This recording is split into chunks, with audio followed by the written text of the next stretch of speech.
บักสตีฟลูกครึ่งพ่ออีสานแม่ฝรั่งชอบนอนตื่นสายตั้งแต่เด็ก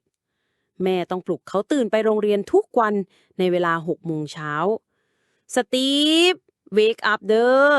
โรงเรียนบ่ได้ขยับมาหาเจ้าเด้อ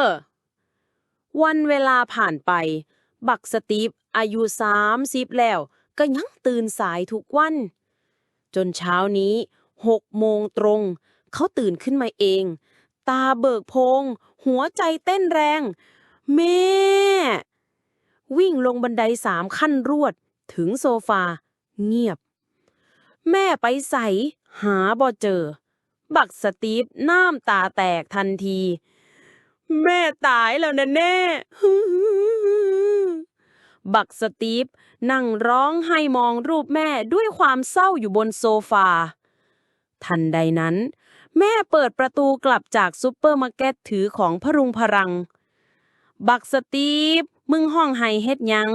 แม่มึงตายบ่บักสตีฟเงยหน้าตาแดงพูดเสียงสั่นอ้าวยังบ่ตายนี่หว่า